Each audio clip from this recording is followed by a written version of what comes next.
যে সাগৰক জোখে যেন বাৰী ধৰি কৰে বালকে চন্দ্ৰক যেন হাত মেলি ধৰে গৰুদ্ৰক দেখি আন পক্ষী উৰামাৰে আমাকো পাইলে ক আহি সেহি পতন্তৰে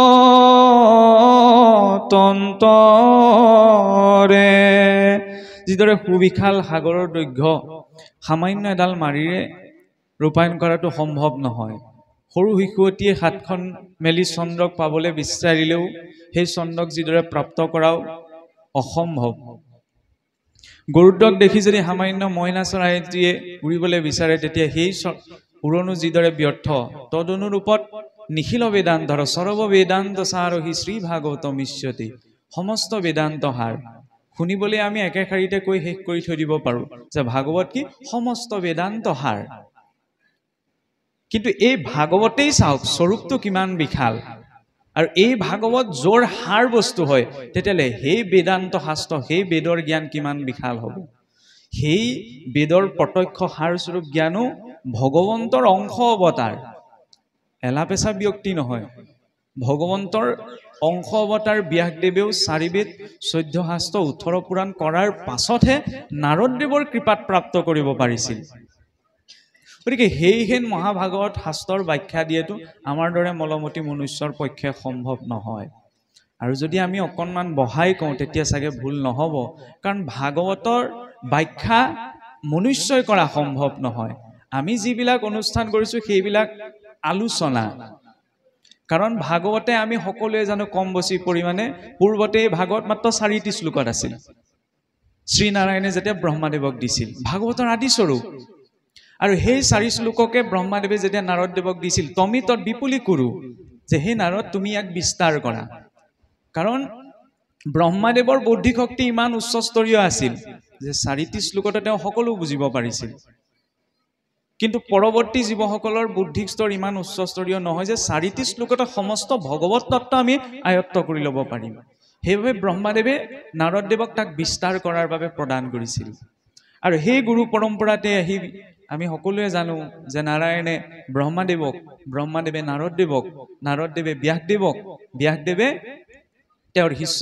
বা পুত্ৰ স্বৰূপ শুকদেৱক, আৰু সেই শুকদেৱে ৰজা পৰীক্ষিতক প্ৰদান কৰিছিল, নহয়নে? আৰু সেই শুক পৰীক্ষিতৰ সংবাদৰ জৰিয়তে মনুষ্য সমাজে ভাগৱত প্ৰাপ্ত কৰিলে। ভাগৱত মুখ্য শাস্ত্ৰ, পৰীক্ষিত মুখ্য কথা 12 স্কন্ধৰ। ভাগৱত পঢ়িলে, ভাগৱত জানিলে বা ভাগৱতৰ মাৰ্গত আহিলে আমি সিদ্ধি পাব পাৰিম নহয়। ধন বিত্ত এইখিনি কথাটো পাছেই হৈছে। ভাগৱতৰ মাৰ্গ সিদ্ধিৰ মাৰ্গ নহয়, ভাগৱতৰ মাৰ্গ হৈছে মুখ্যৰ মাৰ্গ। মুখ্যৰ মাৰ্গ এনেকৈ নহয় যে আমি ঈশ্বৰক পাবলৈ হ'লে হিমালয়লৈ গুচি তপ ধৰিবগৈ লাগিব। ভাগৱতে আমাৰ দৈনন্দিন জীৱনৰ জৰিয়তে কিদৰে আমি ঈশ্বৰমুখী হৈ নিজৰ জীৱনটো পালন কৰিব পাৰোঁ সেই সমস্ত দৰ্শন ভাগৱতৰ প্ৰতিটো অধ্যায়ৰ জৰিয়তে বৰ্ণনা কৰিছে। 10 লক্ষণৰ জৰিয়তে আমাৰ শ্ৰদ্ধাৰ অৰূপ শইকীয়া প্ৰভুজনাই সুন্দৰভাৱে কৈ গৈছে। সেই ক্ষেত্ৰতো যদি আমি এটা কথা অকণমান যোগ দি চাওঁ যে ভাগৱত বুলিলে সহজ অৰ্থত আমি কি বুজো? ভাগৱতত কি আছে? অন্য যিকোনো শাস্ত্ৰলৈ যদি আমি চাওঁ, বেদে বেদান্ত উপনিষদত তাত কাহিনীত গুৰুত্ব এটা দিয়া হোৱা নাই, তাত তত্ত্ব কথাত গুৰুত্ব এটা দিয়া হৈছে। সেইকাৰণে তাত বেছিকৈ তত্ত্ব আছে। ভাগৱতৰ বিষয়বস্তুখিনি মূলতঃ 2টি ভাগত ভাগ কৰা হৈছে। প্ৰথমটি হৈছে লীলা, দ্বিতীয়টি হৈছে তত্ত্ব। প্ৰথমতে যে আমি তত্ত্বটোক বিচাৰি যাওঁ তেতিয়াহ'লে ভাগৱতে আমাক সম্পূৰ্ণ ৰূপত ক্ৰিয়া কৰিব নোৱাৰে। কিন্তু অকল যদি লীলাটো আবদ্ধ থাকোঁ তেতিয়া তত্ত্বটো আমাৰ পৰা আঁতৰি থাকিব। কাৰণ যাৱত পুৰুষে তত্ত্ব নকৰে বিচাৰ, অজ্ঞান তিমিৰে পৰি দেখে অন্ধকাৰ। গতিকে ভাগৱতত যিদৰে আমাৰ 2টা খোজ কাঢ়িবলৈ 2টা ভৰি দিয়া হৈছে, 2টা খোজ সমানে দিলে আমাৰ শৰীৰৰ সন্তুলন বৰ্তি থাকিব। ভাগৱতৰ মাৰ্গতো লীলা আৰু তত্ত্ব 2টাৰ সন্তুলন বৰ্তি থাকিলেহে আমি আগবঢ়াটো সম্ভৱ। যদিও ভাগৱতৰ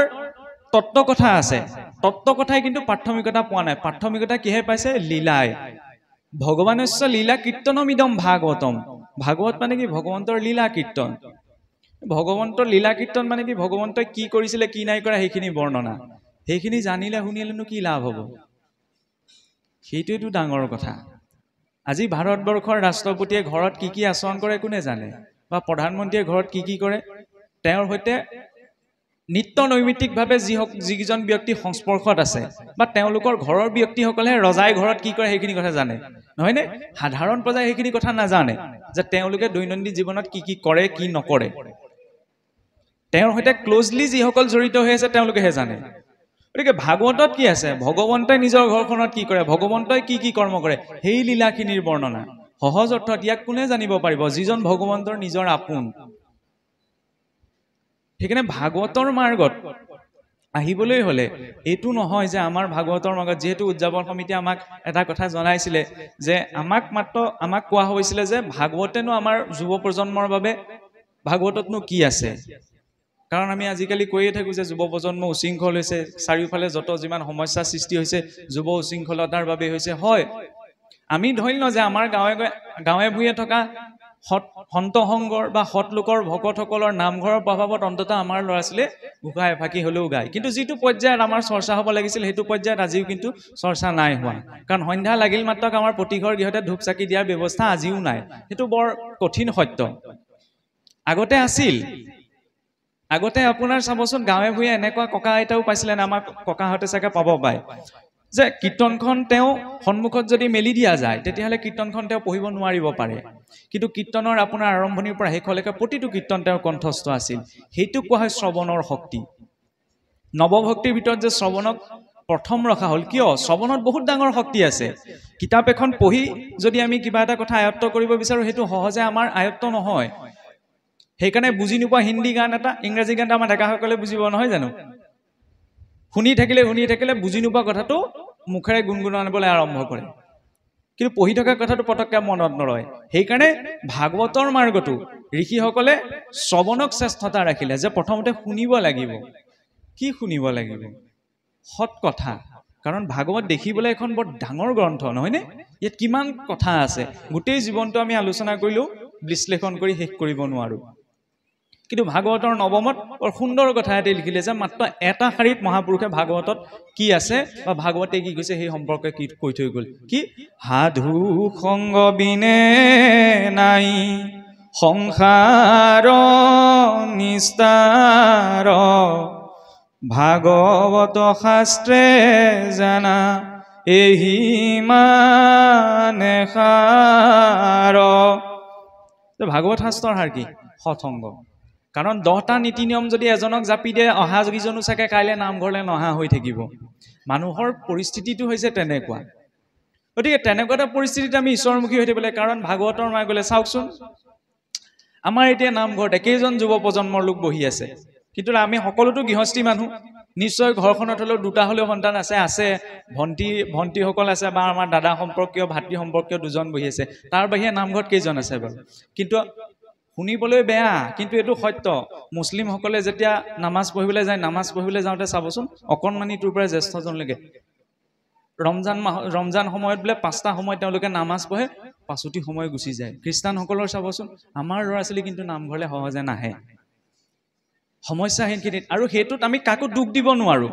যে এয়া বোলে জ্যেষ্ঠসকলৰ দুখ মাক বাপেকৰ দুখ ল'ৰা ছোৱালীৰ দুখ কাৰণ আমাৰ সমাজ ব্যৱস্থাটোত এনেকুৱা এটা মানসিকতা চলিলে নামঘৰলৈ মই গৈ কি কৰিম ভকতে এটা নাম গাব প্ৰসাদ খাব নহয় জানো মই হ'লেও ঘৰত থাকিলে ভাবি আকৌ গ'লেও ভাবিব এইফালে নাহিবা বুলি ক'ব এইফালে দুখ লাগিব কিজানি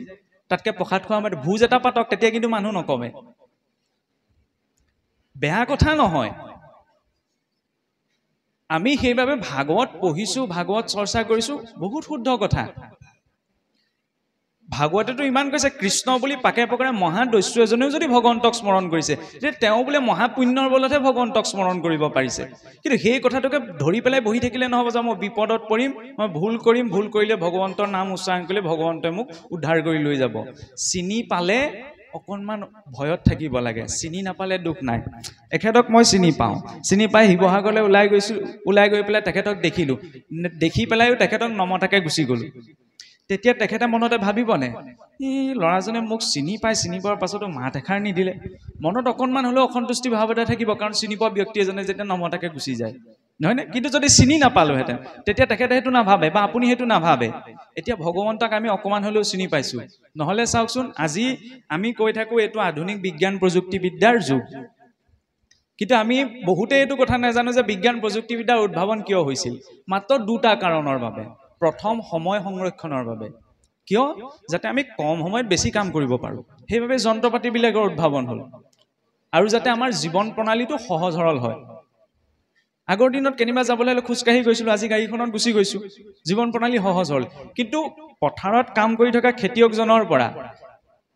সাতমহলীয়া অট্টালিকাৰ ওপৰত বহি থকা ব্যক্তিজনকো যদি সোধে যে আপোনাৰ ওচৰত সময় আছেনে ভাগৱতখন অকণমান পঢ়িবলৈ, চবে ক'ব মোৰ সময় নাই।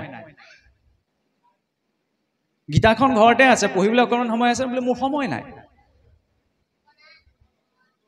আৰু প্ৰত্যেক ব্যক্তিজনকে যদি সোধে জীৱন প্ৰণালীত বোলে যিটো প্ৰক্ৰিয়াত জীৱনটো গৈ আছে বোলে সহজ সৰলকৈ গৈ আছে নে ধুনীয়াকৈ, নহয় বোলে মোৰ আমুক চিন্তা, আমুকটো চিন্তা, তামুকটো চিন্তাৰ প্ৰকাৰ ভিন্ন হ'ব পাৰে। চিন্তায়াস্য চিতায়াস্য বিন্দু মাত্ৰ বিশিষ্যতে চিন্তা দহতি চিতা দহতি নিৰ্জীৱ চিন্তা দহতি জীৱনম। চিন্তা আৰু চিতা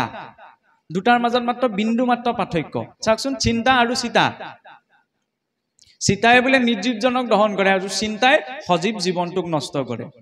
এইটো নহয় যে তেতিয়াহ'লে ভাগৱতে আমাক চিন্তা কৰিবলৈ নাই কনি, চিন্তা কৰিবলৈ কৈছে, কিন্তু চিন্তা কৰাৰ পদ্ধতিটোতো মই জানিব লাগিব। নহ'লে চাবচোন, আমাৰ মানসিকতাটো এনেকুৱা, কাম এটা আৰম্ভ কৰাৰ সময়ত প্ৰথমতে কি আহে, এই মানুহে কি বুলি ভাবিব। সেইকাৰণে আমাৰ ল'ৰা ছোৱালীয়ে চুৰি এখন পিন্ধি নামঘৰলৈ আহিলে বেয়া পায়, মানুহে কি বুলি ভাবিব, বৰ ভকত হ'লো বুলি ভাবিব নি। শাস্ত্ৰখন পঢ়িবলৈ পিতৃ মাতৃয়েও ভাবে, কাষৰ ঘৰৰ ল'ৰা ছোৱালী যদি ভকত হৈছে তেতিয়া বাকীসকলে সকলোৱে প্ৰশংসা কৰে, কিন্তু নিজৰ ঘৰৰ ল'ৰা ছোৱালী যদি কেনেবাকৈ ভকত হ'ম বুলি কয় মাক বাপেকৰ ডাঙৰ চিন্তা হ'ব, হয় নহয় কওকচোন। ল'ৰা ছোৱালী যদি ইমান মাকে বাপেকে নাখাই নপঢ়াই পেলাই ডাঙৰ দীঘল কৰিছে, আকৌ ল'ৰা ছোৱালী হ'ম বুলিছে ভকত, ডাঙৰ চিন্তাৰ বিষয় হয় নে নহয়? চিন্তাৰ বিষয় হয়। কিন্তু সেইখিনিত অকণমান দৰ্শনটো সলনি কৰাৰ প্ৰয়োজন আছে। আজিও আমাৰ ভকত বুলিলে এইটো কথাই বুজি থকা হয় সৰহসংখ্যক যে নাম গুণ গাই ঘূৰি ফুৰাজনেই ভকত। গহদুখ কালদুখ থাকিলে, বছৰেকীয়া কৰ্ম থাকিলে আৰু তেওঁ আহিব, বা সেই যিখিনি নীতি নিয়ম আছে, শাস্ত্ৰ পঠন, নাম প্ৰসংগ ইত্যাদি কৰি চলি থকাজনেই হৈছে ভকত। কিন্তু সেইজন ভকত নহয়। সেইখিনি কিছুমান সামাজিক কৰ্ম, সমাজখন ধৰি ৰাখিবলৈ আমাক কিছুমান নীতি নিয়ম ব্যৱস্থা লাগে। ধাৰ্মিক ক্ষেত্ৰখনত সেই ব্যৱস্থাখিনি ধৰি ৰাখিবলৈ সেইসকল ব্যক্তি নিয়োগ হৈ আছে। কিন্তু ভকতজনটো তাতকৈ উদ্ধত। ভগৱন্তই যাৰ কথা কৈছে যে মুহুৰ উদৰে আছে যতেক ব্ৰহ্মাণ্ড ভকতৰ ধূলাপুৰী পবিত্ৰ প্ৰত্যেক, ধেমালি কথা নে? জগতৰ ঈশ্বৰৰ বোলে উদৰত যিমানসমূহ ব্ৰহ্মাণ্ড ব্যাপ্ত আছে, ভকতৰ ধূলাপুৰী ব্যাপ্ত হৈ আছে, পবিত্ৰ হৈ আছে। ভকত বুলিলে সেইজন। ভকতৰ প্ৰথম লক্ষণ, তেওঁ সহনশীল। সহনম সৰ্ব দুঃখানাম অপ্ৰীতিকৰ পূৰ্বকম চিন্তা বিলাপ ৰহিতম সা তিতিক্ষা নিগদ্যতে।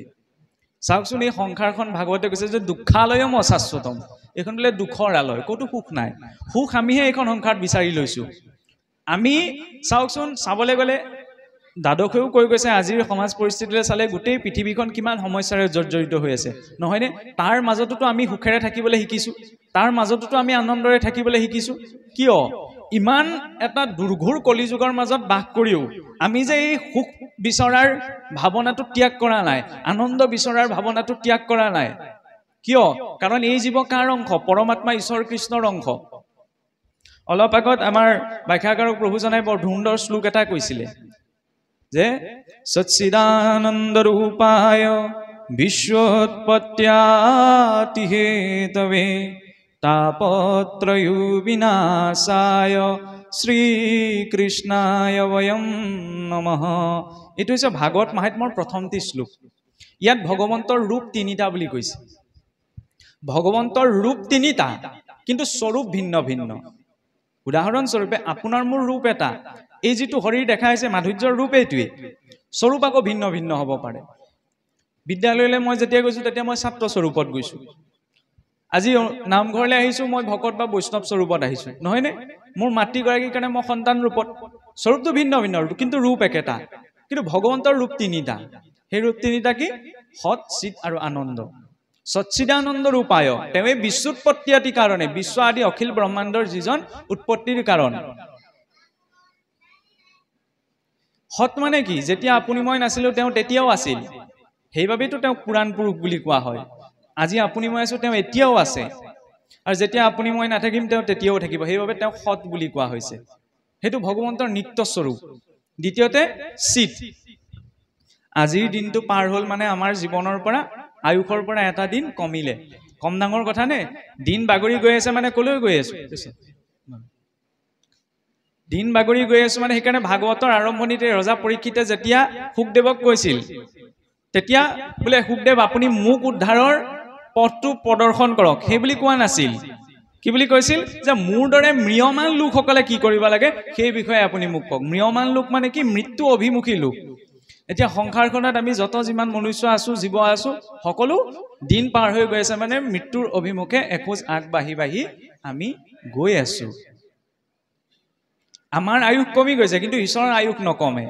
তেওঁৰ শৰীৰত ক্ষয় তত্ত্বৰ প্ৰভাৱ নাই তেওঁ ক্ষয় নহয় সেইবাবে তেওঁক চিত বুলি কোৱা হৈছে আৰু তৃতীয়তে আনন্দ সেইকাৰণে ভকতসকলেতো তেওঁক সহজানন্দ পূৰ্ণানন্দ স্বৰূপানন্দ হৃদয়ানন্দ আদি নামেৰে সম্বোধন কৰে আটাইতকৈ ডাঙৰ কথা কি জানেনে আনন্দ ক'ত আছে নামতিজনে আজি অত বছৰ একেখিনি ঘোষাকে গাই আছে ভাগৱত একে ভাগেই আমি বৈষ্ণৱ মাৰ্গত থাকি ইজনে সিজনৰ চাহটো গছকিলে কৃষ্ণ কৃষ্ণ বুলি কয় কাৰোবাৰ মুখত শুনিছেনে ৰাম ৰাম কৃষ্ণ কৈ আমনি লাগিছে বুলি বেলেগ নাম এটা দিয়কচোন বৰং যিমানে ভাৱপূৰ্ণভাৱে সেই কীৰ্তন গোৱা হয় বা সেই কীৰ্তন দিয়া হয় যিমানে ভাৱপূৰ্ণভাৱে সেই ঘোষা পাখি গোৱা হয় যিমানে ভাৱপূৰ্ণভাৱে সেই ভাগৱত পাঠ কৰা হয় সিমানে মনত আনন্দ বৃদ্ধি পায় মানুহৰ নামটো শুনাৰ লগে লগে কাৰোবাৰ আনন্দ বৃদ্ধি নাপাব পাৰে বুজি পাইছে নাপাইছে যেতিয়া অকণমান চাবচোন বিশেষকৈ প্ৰসংগত নহ'লেও কাৰণ প্ৰসংগত সকলো নাহে যেতিয়া হবহুৱা নাম গায় হবহুৱা নামষাৰ গাই থাকোঁতে আপোনাৰ নুবুজাজনৰ গাটো উঠি যায় নে নাযায় তাত মানুহৰ যদি নাম গালেহেঁতেন তেতিয়া গা উঠি গ'লহেঁতেন নাই কিয় গাটো উঠি গ'ল তেওঁ আনন্দ অনুভৱ কৰিছে আনন্দ কিয় অনুভৱ কৰিছে কাৰণ তেওঁৰ শৰীৰত বহি থকা জীৱাত্মা কাৰ অংশ পৰমাত্মা ঈশ্বৰ কৃষ্ণৰ অংশ তেওঁ হৈছে পূৰ্ণ আনন্দ তেওঁৰ আংশিক আনন্দ জীৱদেহত আছে সেইকাৰণে এই জীৱই সংসাৰখনত যি কৰ্ম কৰিছে সকলো কৰ্মৰ উদ্দেশ্য কি আনন্দ অনুভৱ কৰা এই বোলে নহয় টকা পইচাহে লাগে আজিকালি যুগত চলি থাকিবলৈ টকা পইচা কিয় অৰ্জন কৰে যাতে প্ৰয়োজনীয় বস্তু কেইপদ গোটাই ল'ব পাৰে প্ৰয়োজনীয় বস্তু কেইপদ গোটাই লৈ তাক আমি উপভোগ কৰিব বিচাৰো উপভোগ কৰিলে কি পাম বুলি ভাবো তাৰ পৰা আনন্দ পাম শেষ লক্ষ্য আনন্দ প্ৰাপ্তি নহয় জানো এতিয়া আধ্যাত্মিক মাৰ্গত প্ৰশ্ন আহি পৰে আনন্দনো আমি কিয় বিচাৰো ঠিক আছে আমাক আনন্দ লাগে কিন্তু আনন্দ আমি কিয় বিচাৰো গোটেই জীৱনটোত জন্মৰ আগ মুহূৰ্তৰ পৰা চাবচোন আমি নিজৰ প্ৰথম জীৱনটো যাপন কৰোঁ নিজৰ শৰীৰৰ বাবে পিতৃ মাতৃয়ে ক'ব পাৰে নহয় দেই মিছা কথা আমি নিজৰ ল'ৰা ছোৱালীৰ কাৰণে কিন্তু সেইটো জীৱ যি সন্তানটিয়ে জন্ম লওঁতে মাতৃসকলে গম পাব সন্তানটি জন্ম হয়তো জ্ঞান লৈ নাহে তথাপি যেতিয়া মাতৃগৰাকীয়ে সেই সন্তানটিক স্তনপান কৰায় এটি স্তন সন্তানটিৰ মুখত থাকে আনটি স্তন হাতখনে ধৰি থাকে কিন্তু সেই সন্তানটিৰ কোনো জ্ঞান নাই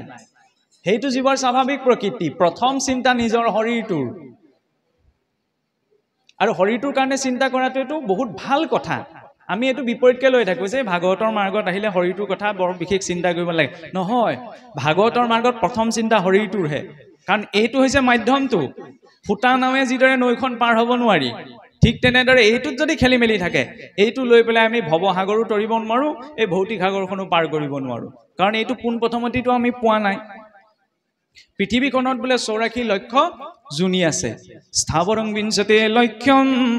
জলজম নৱলক্ষ্যকম কুৰুমাঞ্চ নৱলক্ষঞ্চ দশলক্ষঞ্চ পক্ষিণঃ ত্ৰিঞ্চ লক্ষঞ্চ পশুনঞ্চ চতুৰ্লক্ষঞ্চ বানৰা ততো মনুষ্যতাং প্ৰাপ্য তত কৰ্মাণি সাধয়েৎ যে প্ৰথম স্থাবৰ অৰ্থাৎ গছ গছনি ইত্যাদিটো প্ৰাণ শক্তি থাকে শুনিবলৈ অদ্ভুত লাগে যে গছ গছনিটো প্ৰাণ শক্তি থাকে এইটো কেনেকৈ সম্ভৱ সিদিনালৈকে বিজ্ঞানীও এই কথাটো স্বীকাৰ কৰা নাছিল এই শাস্ত্ৰ ভাগৱতবিলাকে হিন্দুৰ শাস্ত্ৰবিলাকে কি অদ্ভুত কথা কৈছে গছ গছনিটো প্ৰাণ শক্তি আছে কিন্তু 1922 চনত আমাৰ ভাৰতৰ এজন বিজ্ঞানী জগদীশ চন্দ্ৰ বসু তেখেতে প্ৰমাণিত কৰি দেখুৱাইছিলে গছ গছনিটো প্ৰাণ শক্তি থাকে আমাৰ ভাগৱতলৈ চাওক সেই কথা অনাদিকালৰ পৰা উল্লেখ আছে যে গছ গছনিটো কাৰণ প্ৰথম জীৱই যেতিয়া 84 লক্ষ জুনিলৈ আহে প্ৰথম বৃক্ষ শৰীৰ স্থাবৰ শৰীৰ প্ৰাপ্ত কৰে যি লৰচৰ কৰিব নোৱাৰে স্থাবৰং বিঞ্চতে লক্ষ্যম 20 লাখ বাৰ হে গছ গছনিৰ বৃক্ষাদি জুনি ভ্ৰমণ কৰি অন্তিম জন্মত যেতিয়া বোলে তুলসী বৃক্ষ ৰূপত সেই জীৱই জন্ম পায় তেতিয়া বৃক্ষ জুনিৰ পৰা তেওঁ পাছ কৰে কলৈ জলজ জুনিলৈ জলজম নৱলক্ষকম আৰু সেই জলজুনিত কেইবাৰ জন্ম লাভ কৰিব জন্ম মৃত্যু চক্ৰটোত প্ৰায় 9 লাখ বাৰ ভ্ৰমণ কৰাৰ পাছত সংস্কাৰিত হৈ কাপোৰ যেনেকৈ আমি টুকুচি ধুওঁ যিমানে টুকুচি ধুওঁ সিমানে তাৰ পৰা মলিবিলাক আঁতৰি যায় গতিকে এই জুনিসমূহ পাৰ কৰি আমিও নিজকে ধুই আহিছোঁ ধুইহে মনুষ্য শৰীৰটো পোৱা গৈছে প্ৰথম স্থাৱৰ জুনি তাৰ পৰা জলজুনি জলজম নৱলক্ষকম জলজুনিত 9 লাখ বাৰ আৰু সেই জলজুনিত যেতিয়া শংখজুনি প্ৰাপ্ত কৰে তেতিয়া সেই জলজুনিৰ পৰা জীৱৰ উত্তীৰ্ণ হয় স্থলচৰলৈ কুৰুমাঞ্চ নৱলক্ষঞ্চ উভচৰ ৰূপত 9 লাখ বাৰ জন্ম মৃত্যু চক্ৰ ভ্ৰমণ কৰাৰ পিছত যেতিয়া কুৰ্ম শৰীৰ প্ৰাপ্ত কৰে তেতিয়া সেই জীৱ উত্তীৰ্ণ হয় পক্ষীজুনিলৈ ত্ৰিঞ্চ দশলক্ষঞ্চ পক্ষী নহ 10 লাখ বাৰ সেই পক্ষীজুনি যেতিয়া ভ্ৰমণ কৰি যেতিয়া ময়ূৰ পক্ষীৰ শৰীৰ প্ৰাপ্ত কৰে তেতিয়া সেই পক্ষীকুলৰ পৰা সেই জীৱৰ উত্তীৰ্ণ হয় কলৈ পশুজুনিলৈ পশু শৰীৰত 10 লাখ বাৰ 300 লক্ষঞ্চ পশু নচ 30 লাখ বাৰ পশু শৰীৰত আৰু সেই পশু শৰীৰ অতিক্ৰম কৰি যেতিয়া গু শৰীৰ প্ৰাপ্ত কৰে অৰ্থাৎ গৰুৰ শৰীৰ সেইকাৰণে আমাৰ সনাতন সংস্কৃতিত গৰুক বা গুক মাতা বুলি কোৱা হয় গাও বিশ্বস্য মাতৰহ সেই গৰুজনীয়ে যেতিয়া স্বাভাৱিক মৃত্যু প্ৰাপ্ত কৰে তেতিয়াহ'লে সেই গাইজনীত থকা জীৱাত্মা উত্তীৰ্ণ হয় মনুষ্য শৰীৰলৈ ততো মনুষ্যাতং প্ৰাপ্য তাৰ পিছত মনুষ্য শৰীৰ পোৱা যায় সেইবাবে ভাগৱতে চিঞৰি কৈ আছে যে মনুষ্য শৰীৰ বহুত দুৰ্লভ কিন্তু কিছুসকলে ভাবে আজিকালি মানুহ হোৱাতকে কাৰোবাৰ ঘৰ পোহনীয়া জন্তু এটা হোৱাহেঁতেনেই ভাল আছিলে হয় জানো গাড়ীত আপোনাৰ ডিঙিটো উলিয়াই গ'লে সময়ত গোটেই খোৱা বোৱা ব্যৱস্থা গৃহস্থই কৰিলেহেঁতেন কিহৰ চিন্তা আজিকালি মানুহ হৈ যিমান চিন্তা কৰিব লাগিছে কিন্তু সেইটো কিয় তেওঁ ভাবিবলগীয়া হৈছে জীৱনৰ পৰিস্থিতিয়ে চাগে তেওঁক সেইটো ক'বলৈ বাধ্য কৰাইছে কিন্তু চাবচোন কেতিয়াবা আপুনি গাঁৱে মোৰে ওলাই গ'লে চাবচোন নামঘৰত যেতিয়া আপোনাৰ দবা শংখ বজায় বা সন্ধ্যা লাগিলে দবাটো কোবায় বা তালজোৰ শব্দ শুনে তেতিয়া চাবচোন কিছুমান কুকুৰ মেকুৰীয়ে যে চিঞৰে সেই কুকুৰ মেকুৰীবিলাক কোন বাৰু ভাগৱত ভাষ্যত বৰ সুন্দৰ কথা এটা লিখা হৈছে শ্ৰীধৰ স্বামীয়ে যেতিয়া ভাগৱতৰ ভাষ্য লিখিছিল তেতিয়া এই কথাটো তাত উল্লেখ কৰিছে যে ভগৱন্তৰ নাম শুনিলে হৰিধ্বনি শুনিলে বা ভগৱন্তৰ নাম কীৰ্তনত ব্যৱহাৰ হোৱা দেৱবাদ্যৰ শব্দ শুনিলে যিবিলাক জন্তুৱেও চিঞৰে সেইবিলাক জন্তু নাছিল আগৰ জনমত মহান জ্ঞানী পণ্ডিত আছিল কিন্তু সঠিক সময়ত তেওঁ হৰিৰ নাম স্মৰণ নকৰিলে ভগৱন্তক স্মৰণ নকৰিলে সেইকাৰণে সেই অবৰ্জনী প্ৰাপ্ত কৰিলে সেইবাবে এতিয়া যেতিয়াই ভগৱন্তৰ নাম শুনে ভগৱন্তৰ নামৰ সৈতে সম্পৰ্কিত কিবা এটা শুনে সিহঁতেও চিঞৰিবলৈ আৰম্ভ কৰে কেনিবা ওলাই যাওঁতে চাবচোন কিছুমান কুকুৰ মেকুৰী দেখে নে আপোনালৈ চাই জিভাখন মেলি ৰৈ থাকে সেইবিলাক কোন যিবিলাক জীৱই গোটেই জীৱনটো ভোগ কৰিয়ে পাৰ কৰালে সেইবিলাক জীৱ সেই পথত ঘূৰি ফুৰা এই কুকুৰ মেকুৰী জন্ম লাভ কৰে এইবিলাক আমি কোৱা কথা নহয় শাস্ত্ৰই কোৱা কথা শাস্ত্ৰ মানে কি শাসনাত্ৰায়তি ইতি শাস্ত্ৰ যিয়ে শাসন কৰে সেয়াই হৈছে শাস্ত্ৰ যিদৰে আমাৰ দেশখন সুচাৰুৰূপত চলিবলৈ এখন সংবিধান আছে সংবিধানৰ নিয়ম যদি কোনোবাই নামানে তেতিয়াহ'লে তেওঁ দণ্ডবান হ'বনে আমি মানুহে নিৰ্মাণ কৰি লোৱা সংবিধানখনত হেৰফেৰ আমি কৰিব পাৰো কিন্তু ঈশ্বৰৰ সংবিধানত আমি হেৰফেৰ কৰিব নোৱাৰো আৰু হেৰফেৰ কৰাটো আটাইতকৈ ডাঙৰ উদাহৰণ একাদশত উল্লেখিত যদু বংশ ধেমালি কথা নে ঈশ্বৰে নিজৰ বংশধৰসকল কিয় ধ্বংস হ'বলগীয়া হ'ল সেই ঋষিসকলক অপমান কৰাৰ বাবে ভগৱন্তই ভাবিব পাৰিলেহেঁতেন নে মোৰে পৰিয়ালৰ সদস্য কিনো ধেমালি অকমান কৰিলে ঋষিসকলক উপলিঙা কৰি তেওঁলোকক ক্ষমা কৰি দিওঁচোন কিন্তু নাই দেখুৱা আমাৰ বাবে আমি বুজিবৰ বাবে আমি শিকিবৰ বাবে আমাৰ আগত প্ৰস্তুত কৰি দেখুৱাইছে যে তেওঁলোকে সৎলোকক অপমান কৰিলে সেইকাৰণে তেওঁৰ সমস্ত বংশ সেইখিনিতে নষ্ট হ'ল যদিও ভগৱন্তৰে লীলা আছিল বৈকুণ্ঠ গমনৰ বাবে কিন্তু সেই লীলাৰ জৰিয়তে আমাক এটা শিক্ষাও দিছে আমাক এটা দৰ্শনো দিছে কাৰণ আমি যি কৰ্ম কৰিছো ভগৱন্তলৈ আমি ভয় নকৰো আমি ভয় কৰিব লাগে কৰ্মলে কাৰণ আমি যেনেকুৱা কৰ্ম কৰিছো তেনেকুৱা আমি ফল প্ৰাপ্ত কৰিম বেদতো সেইভাবে কোৱা হৈছে হিন্দু হ'বলৈও কোৱা নাই মনুৰূপ হ'ব যে মনুষ্য হোৱা মনুষ্য কাক কোৱা হয় মনুৰ উৎপন্নাতিথি মনুষ্য আমি সকলো হৈছে মনুৰ সন্তান ব্ৰহ্মাদেৱে যেতিয়া প্ৰথম সৃষ্টি কৰিবলৈ যাতে কৈ গৈছে তেখেতে যে প্ৰথম সৃষ্টি কৰিছিলে পঞ্চপৰ্বা অবিদ্যাক তাৰপৰা দেখিলেচোন ঈশ্বৰে মোক সৃষ্টি কৰিব দিলে প্ৰথম এসোপা অবিদ্যাহে সৃষ্টি হ'ল তাৰপিছতে তেওঁ সৃষ্টি কৰিলে বোলে মানৱ পুত্ৰ ৰূপত চাৰি সিদ্ধৰ পাছতে নাৰদদেৱৰ পাছতে 9জন প্ৰজাপতিক সৃষ্টি কৰিলে ভৃগু পুলহ পুলস্ত অত্ৰি অংগিৰা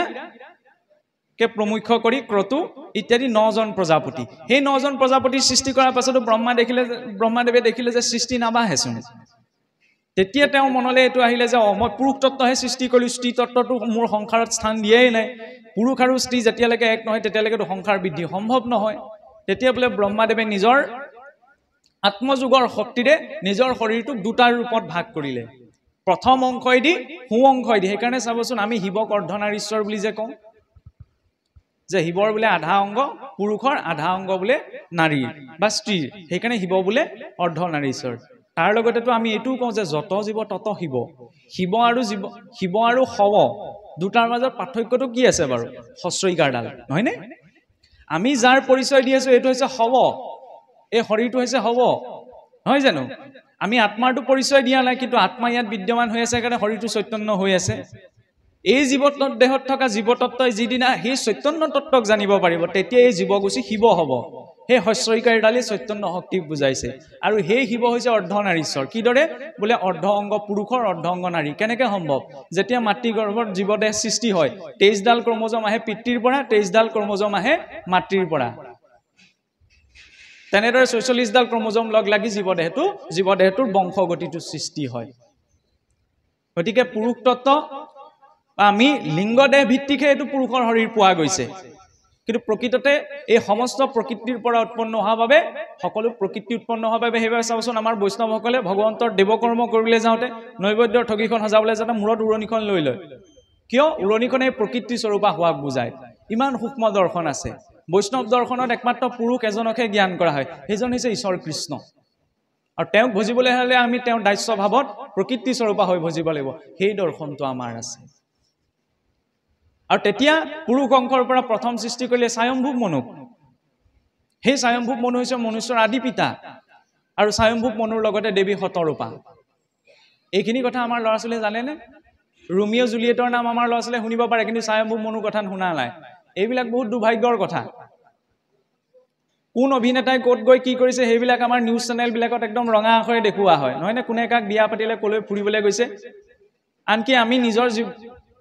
আপুনি মই এনেকুৱা এটা দুৰ্লভ জীৱন প্ৰাপ্ত কৰিছো যে প্ৰতিটো ছেকেণ্ড ইয়াত বহি থকা প্ৰতিটো ছেকেণ্ড জীৱনৰ পৰা কাট খাই গৈ আছে দিনটোত 1.5 লাখতকৈ অধিক মানুহ মৰে কিন্তু আপুনি মই আজি দিনটো যে পালো কম ডাঙৰ কথা নে কিন্তু সেইটো জীৱন কোনে ক'ত ফুৰিবলৈ গৈছে কোনে ক'ত কি কৈছে আমি নিজৰ জীৱনটো ইমান প্ৰদৰ্শনী কৰি পেলালো কৰবালে গৈ পেলাই যদি ঈশ্বৰত চাকি গছো দিছো সেই গছো সেলফি মাৰি কিছু সকলে দিয়ে আজি আমুকলে গৈ চাকি গছ দিলো ইমান জীৱনটো প্ৰদৰ্শনী কৰাৰ প্ৰয়োজন নাই জীৱনটো প্ৰদৰ্শনৰ বস্তু নহয় ঘৰত কোনোবা এজন মৃত হৈছে হেতু কথা সামাজিক মাধ্যমত জনোৱাৰ জৰিয়তে সকলোৱে গম পাব হেতু বেলেগ কথা কিন্তু প্ৰদৰ্শনীৰ ৰূপত তাক উপস্থাপন কৰিব নালাগে যেনেকৈ পজ দি আমাৰ ফটো মৰা হয় নহয় জানো কিছুমান বস্তু নিজৰ আন্তৰিক অনুভৱৰ বাবে উঠব লাগে আধুনিক যুগ এইটো কোৱা নহয় যে আমি জীৱনৰ কেনেবাকে তেওঁ গা ধুবলৈ গৈছে হেতুও তেওঁ দেখুৱাব কিবা এটা খাবলৈ গৈছে কৰবাত হেতুও তেওঁ দেখুৱাব নিজৰ মাজতো কিছুমান বস্তু ৰাখিব লাগিব আমি সেই মেন্টালিটিটো আঁতৰাব লাগিব আৰু এই মেন্টালিটিটো কেতিয়া আঁতৰাম যেতিয়া আমি নিজৰ সমাজ সংস্কৃতিখিনি ধৰি ৰাখিব পাৰিম ভাগ দিয়কচোন আমি নিজৰ মাটি ভেটি ৰক্ষাৰ কথা বাদেই দিছো আমি সেইটো সংস্কৃতিত ডাঙৰ দীঘল হোৱা কাৰণ আমাৰ পূৰ্বপুৰুষৰ পৰম্পৰা আজিৰ পৰা 2000 বছৰ 1400 বছৰ আগত আৰম্ভণি নহয় স্বয়ং নাৰায়ণৰ পৰা চলিছে আমাৰ গুৰু পৰম্পৰা বা আপুনি মই যিটো সংস্কৃতিত ডাঙৰ দীঘল হৈছো গীতা ভাগৱত আজি হাৰ্ভাৰ্ড কেম্ব্ৰিজৰ দৰে বিশ্বৰ প্ৰসিদ্ধ ইউনিভাৰ্চিটিবিলাকত গীতাখন কম্পালসৰি কোৰ্ছ হিচাপত পঢ়ুৱা হৈছে আমাৰ ল'ৰা ছোৱালীয়ে গীতাখন কোনোবাইনো হাতত তুলি দিয়ে নে সকলোকে আমি ক'ব নোৱাৰো কিন্তু হাতত তুলি দিয়াৰ প্ৰয়োজন যিদৰে আমি কওঁ যে বোপাইটো মেট্ৰিকটো ভালকৈ পাছ কৰ ভাল মোবাইল এটা কিনি দিম সেইটো ভুল কথা নহয় যুগৰ সাপেক্ষে দিবও লাগিব নহয় জানো বা বাইক এখন কিনি দিম সেই অফাৰটো দিয়া ভুল নহয় কিন্তু তাৰ লগতে তাত ইউজ কৰাৰ মেনুৱেলখনতো দিব লাগিব মোবাইলটো দিলো কিন্তু যদি কেনেদৰে কোনখিনি সময়ত ব্যৱহাৰৰ কথা নাজানো কাৰণ মোবাইলটোক যেতিয়া আমি মানুহে চলাই থাকো তেতিয়ালৈকে খেলিমেলি নহয় মোবাইলে যেতিয়া মানুহক চলাবলৈ আৰম্ভ কৰে খেলিমেলি তেতিয়া হয় গাড়ীখন যেতিয়া আমি মানুহে চলাই থাকো তেতিয়ালে খেলিমেলি নহয় গাড়ীয়ে যেতিয়া মানুহক চলাবলৈ আৰম্ভ কৰে খেলিমেলি তেতিয়া হয় তেতিয়া বোলে কেনেবাকে বোলে যদি দুৰ্ঘটনা এটা ঘটিলে হেতু বোলে ঈশ্বৰৰ ইচ্ছা আমি এটো কৈ ফুৰো যে ঈশ্বৰৰ ইচ্ছা অবিহনে গছৰ বোলে পাত এখিলাও নলৰে তেতিয়ালে মোৰ ঘৰত কিবা এটা অপায় মংগল হেতু মানে ঈশ্বৰৰ ইচ্ছা দিছে নাই হোৱা আপোনাৰ ঘৰত চাৰিচকীয়া গাড়ী এখন আছে নহয় নে আৰু সেই গাড়ীখন চলাই থাকিবলৈ আপুনি ড্ৰাইভাৰ এজন ৰাখিছে এতিয়া গাড়ীখনৰ মালিক কোন আপুনি গাড়ীখন কলৈ যাব ড্ৰাইভাৰজনক আপুনি জলৈ নিবলৈ ক'ব তালৈকে যাব কিন্তু ড্ৰাইভাৰজনে এদিন মালিকৰ কথা নুশুনি নিজৰ মতে গাড়ীখন অকনমান নি অকলহৰীয়াকৈ নি পেলাই গৈ পেলাই গাঁত এটাত পেলাই দিলে তেতিয়ালে সেইখিনি সময়ত আপুনি এটো স্বীকাৰ কৰিবনে যে গাড়ীখন যে গাতত পৰিলে আপোনাৰ কাৰণে পৰিলে বুলি শৰীৰটো হৈছে গাড়ীখন ইয়াক চলাবলৈ আমাক বিবেক বুদ্ধি দিয়া হৈছে সেই বিবেক বুদ্ধিৰ আধাৰত কেনেদৰে ইয়াক প্ৰয়োগ কৰো হেতু আমাৰ ওপৰত নিৰ্ভৰ কৰে আৰু এই শৰীৰটোক সঠিক ৰূপত পৰিচালনা কৰিবলৈকে জনাৰ প্ৰয়োজন কাৰণ আমি 84 লক্ষ জুনি অতিক্ৰম কৰি আহি মনুষ্য শৰীৰটো পোৱা গৈছে